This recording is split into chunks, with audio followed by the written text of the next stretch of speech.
Hello ladies and gentlemen, I'm here to do the short review of Team Liquid versus C9. This is a very good game because it showcases some of the memes and the issues that happened on North America. I wanted to start off with the draft and the complete, shock for me when I saw the priority here of the players. I want to highlight the mindset and some of the ideas that North America had in this draft between C9 and Team Liquid. We're just waiting for the last pick. Okay, so the first thing that stands out, of course, is usually the Aphelios Senna prio. I think Senna is better. Sven had a pretty decent game on Aphelios, so let's not rag on him too much. I'm going to say that every single game. Jarvan lock-in, I think Gragas is just a better quality champion. If you want to pick jungle first, I think at every point of the game he's going to be strong, but Jarvan is quite good into Aphelios, of course.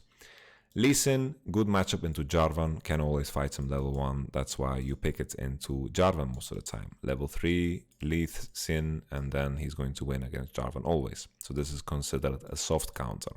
This is a 5-5 versus 4-5 matchup, right? Next, we have Tamkench. This is just a steal away from, of course, the Senna. You're taking it away also from Code JJ. He likes those meatballs. He likes to play those meatballs.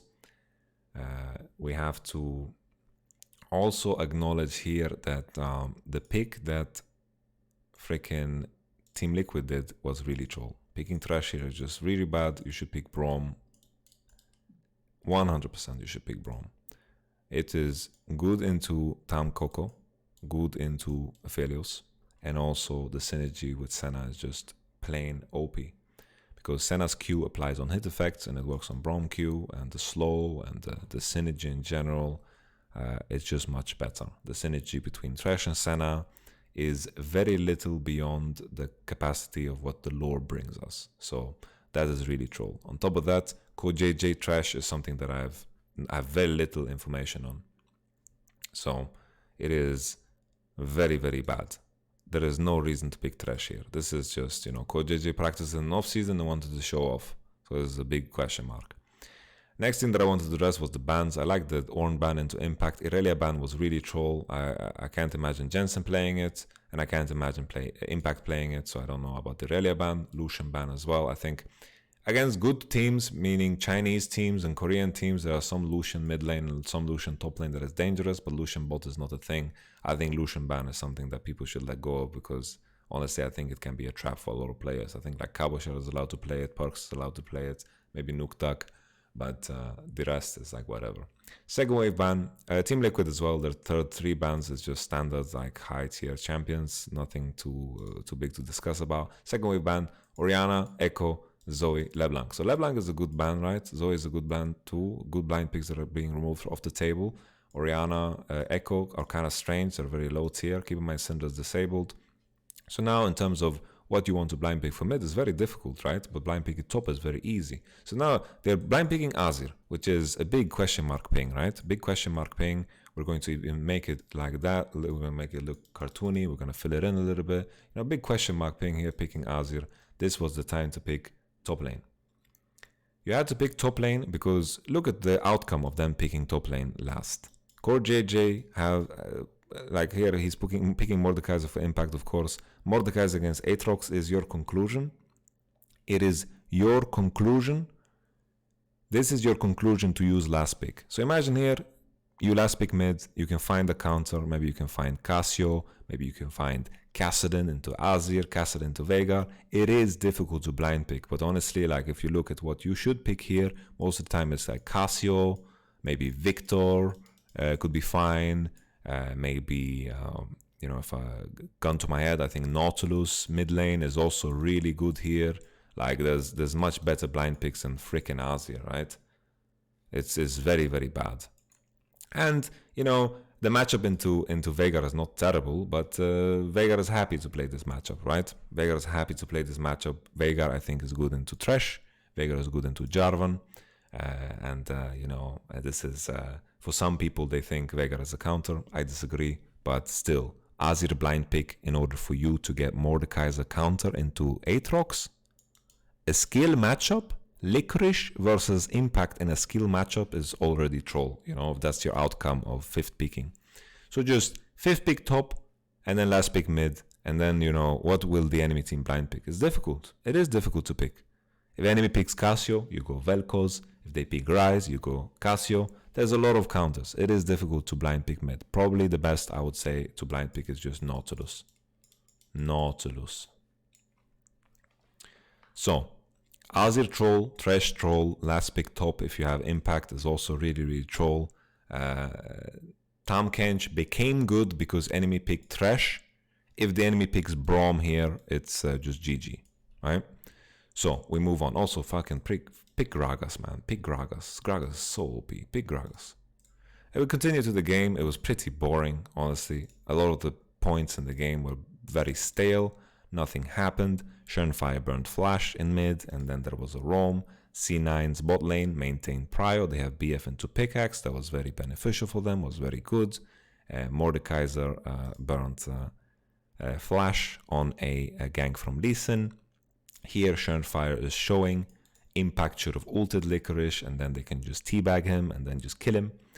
And on top of that, you know, this just gives them gives C9 a free dragon. So this was a very bad move from Team Liquid. They're trying to gank, and you know, Impact doesn't have our skill or something. So that was very, very terrible. I'm just gonna move my camera here. Okay, so we move on. Jensen's Flash was burnt from a roam, as I mentioned before. C9 managed to maintain Prio bottom the entire time. The next thing that happens is C9 does a rotation into Rift Herald. Very good base timing here for Aatrox. Team Liquid's bot lane have no idea what's going on. They don't know if they should push. They don't know if they should go. Aatrox is moving. He has full control over top. Apharos is moving into top. Lee Sin is in position. So good macro moves here from C9. Everyone likes to rag on NA macro and so forth, but C9 did indeed do some good moves. The next bad move is probably the one where they put the Herald on mid. This is a big meme. So here, Team Liquid trying to make something happen. Doesn't work. Shenfire doesn't know that the green and white on Aphelios is very dangerous. They get pushed off. And Shenfire losing this much HP. You see that Blabber is matching. It's good for C9. They maintain the pressure on the map. Also, with the itemization choices of Impact means that, you know, Aatrox is going to reach Black Cleaver before Mordekaiser reaches any items. So there's going to be a big swing in terms of pressure. So this is very, very good too. Okay. I'm going to fast forward to the moment there is a Rift Herald. So this is a very bad moment and a very bad look for C9 because this is what we consider NA macro and usually the thing that people meme. So here they're in a position where they have Black Cleaver, and they have BF into Manamune and Berserker Greaves. Like here, for sure, Tahm and Aphelios have full prio. Aatrox has full prio into Morde. So when you have full prio, there's no reason to force the enemy to group.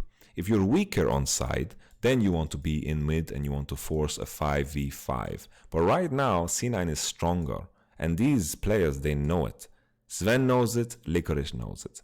When you're stronger, it means that you can push. When you can push, it means that you can push in and then you can rotate. And when you rotate, it means the enemy is going to have a worse rotation and they're going to be in a worse position to defend in mid lane.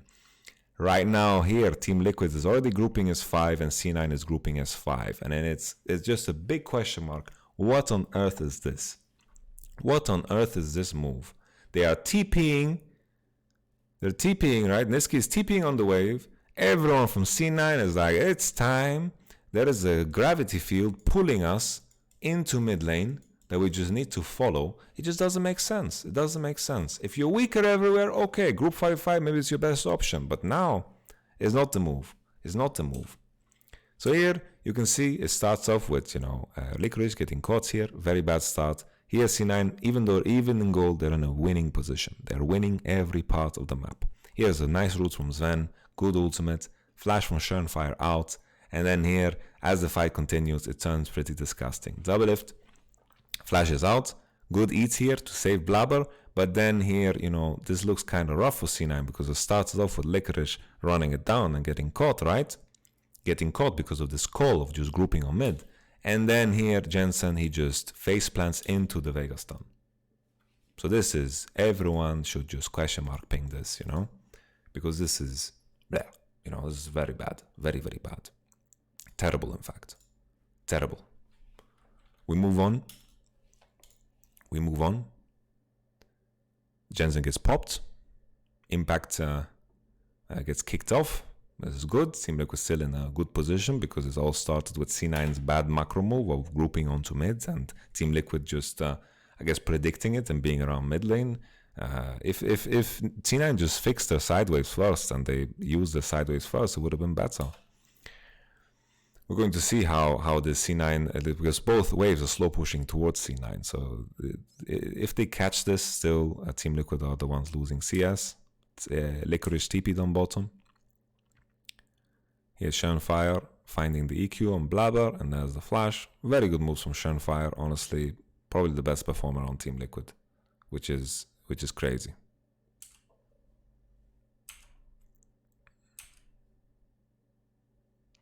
Oh, we have a replay of this amazing situation. Well, we're gonna walk away from that quick. This is a showcase of why I wanted C9 to play through side first, and then the big question mark, impact. We last pick Mordekaiser for you for this. We have Azir mid lane for this. This is just tragic, tragic. Big question mark playing for impact. So here, Licorice playing good. C9 doing some good moves beyond the one where they group on mid lane. I don't want to rag on North America because C9 are indeed doing some good moves this game. C9 are not playing bad. C9 doing good, honestly. Besides this Rift Herald on mid lane. Okay, so here is just Team Liquid, Jensen's rotation here onto mid lane is so goddamn risky, and here he ease into the Aatrox body as well, so I think maybe even gets cancelled. Jensen dies again. And the reason why this is so significant, it's because they lose mid tower. Losing mid tower as Azir is most of the time impossible, and losing mid tower means that the enemy can find flanks onto you. Lee Sin will have a lot of space to play, and that's just a disaster. It's just a disaster on many accounts. So we have to highlight this. We definitely need to highlight this. We continue. Very good moves from C9 to punish this, of course.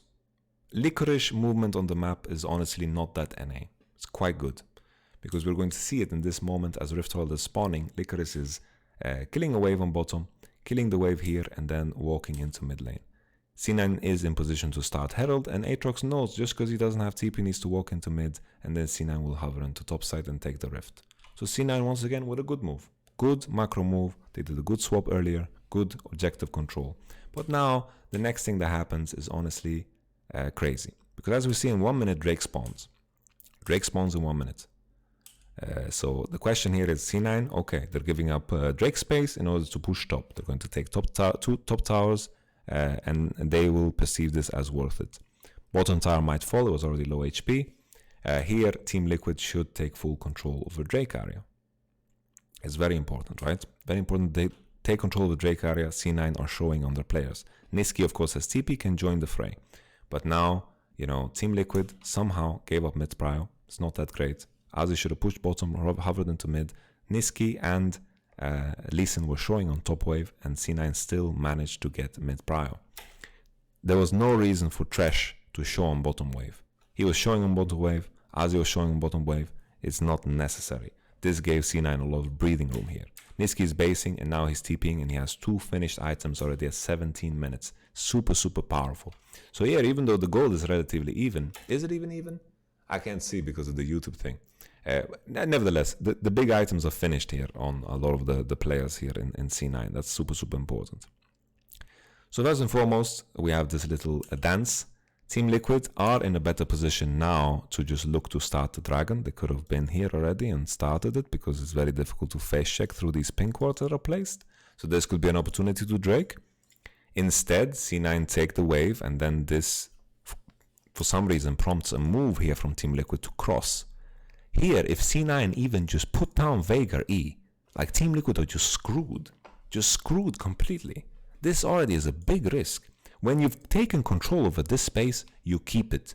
You keep it and you go for the Drake, especially in a case where your mid turret is already gone. That is usually the price you pay, right? You get chip damage onto your mid tower. But instead, Team Liquid take this massive risk. Imagine here Niski is not sleeping, uses GLP, and everyone's slowed, E goes down, and it's just a disaster for Team Liquid. Instead, they get to pass by, right? Which is a very bad move because they give up the space and they're going for this mid wave, because this is where all the mid NA memes are spawning, right? This is where it comes from moves like this. And Zen trying to ult is trying to find the roots, and it's just not, it's pretty troll. So troll ult, of course. Impact trying to fish, and now C9 are in position. They got the mid prio, and now they have the position where they are better. Now C9 do a good move, the good move being putting Licorice on the mid duty, meaning Licorice can always flank and join fights easily. And if C9 are always here looking to find entry and looking to find poke, it's better, because Licorice will always find angles, will always find entry. He is quick, he's a bruiser, right? So putting Licorice on mid duty is good. Here, once again, Team Liquid are in a position where they need to go towards Drake. Doublelift, look at the minimap, Doublelift is on mid lane. This is the mistake. Here, if Team Liquid are grouped 5 again, they could be starting the Drake, and they could actually put up a situation where enemy is face checking them. Because in a team fight, imagine Mordekaiser ults the Tamkench, okay? And then all of a sudden, Team Liquid have all these tools to force. Jarvan ult, Azir committing, Thresh hook to follow up on the Jarvan. There's a lot of tools for them to force onto this composition. If you wait, eventually Vega's gonna get a catch and things are gonna go wrong, right? So that's the problem. That's the problem. We move on. Team Liquid, now still maintaining the space, but now 2 people are here, 3 people are here. It's a disaster because C9 can easily enter this space. Here, you can say that Team Liquid are hesitating because maybe this was an opportunity to engage on this Tam.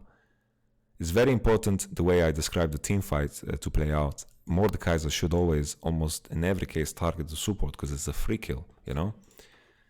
He'll always win in the pit, and here the hook doesn't land, slow goes, and Team Liquid, after this Veigar, once again have an opportunity to go. Here, you can easily find an engage. There is no Veigar cage, you can find an opportunity to go in. But they're waiting, they're waiting, they're waiting. What are they waiting for? That's the big question. That's the big question here. Now, Doublelift should just look to heal Shenfire as much as possible. He's out attacking the Drake to get the cooldown down. Just heal, heal, heal. Impact is covering any type of flank that might come in from Impact. I mean from Licorice. Doublelift is tanking the Drake. But in all honesty here, when you are in Team Liquid's position, you're already doomed. Because here, Licorice pushed next midwave, right? Next midwave is pushed. And now C9 are the ones in control of this space. They got to enter here, and they are seeing everything that Team Liquid is doing. Seeing everything that they're doing. So here Team Liquid are doomed completely. They gave up the space, this space that we highlighted, and they cannot go back into mid lane. They have no access because they control 0 space. And now they are trying to be on Drake, but now the only option you have is to force a fight. Instead, Team Liquid back off. Here, once again, they just need to pull the trigger, because when you put yourself in this position, regardless if it's bad or not, you have to fight. You have to fight, or you just concede the game. You concede the game right here. Honestly. You're in such a shit position. It's honestly, it cannot get much worse than this. Cannot get much worse than this. So we continue. Next thing in line, C9 finishes Drake. Team Liquid don't pull the trigger. They don't do anything. They get poked. C9 get the Drake. They don't need to follow. The Team Liquid is in such a bad position that that of course C9 can just rotate into mid, pick up a free mid tower. If Team Liquid try to rotate into mid, look, they have to cross the whole desert into mid lane. It's not possible. It's bad, right? And C9 playing this, they're playing around with Team Liquid, playing around with their food here. Next thing that happened is Shenfire gets kicked in the forehead, and the big mistake here is the fact that so Shenfire is in the pit here.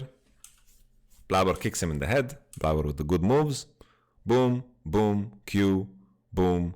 The lantern's very late, and then Shenfire is stuck in this pit and then gets one-shotted. C9, of course, go start a Nash.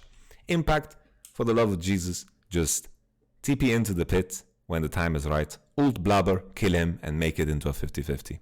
Instead, what we saw was probably one of the latest TPs ever. It's 4k already. He can TP in the freaking pit. He can ult Blabber. Right? Blabber has no kick. No kick. No kick. He used kick to kill Sharon Fire. And then maybe they could stall this game for a longer amount of time. But with this TP, you also FF the game. And I think that concludes my review. Because as we play the rest of this clip,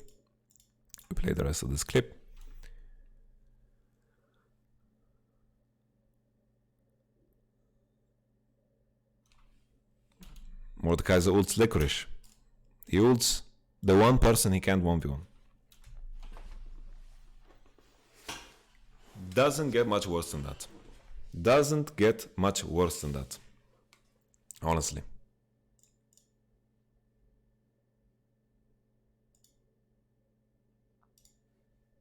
And then we had the last fight. And that's it. Thank you so much for watching. I'll catch you guys on the next review. Peace.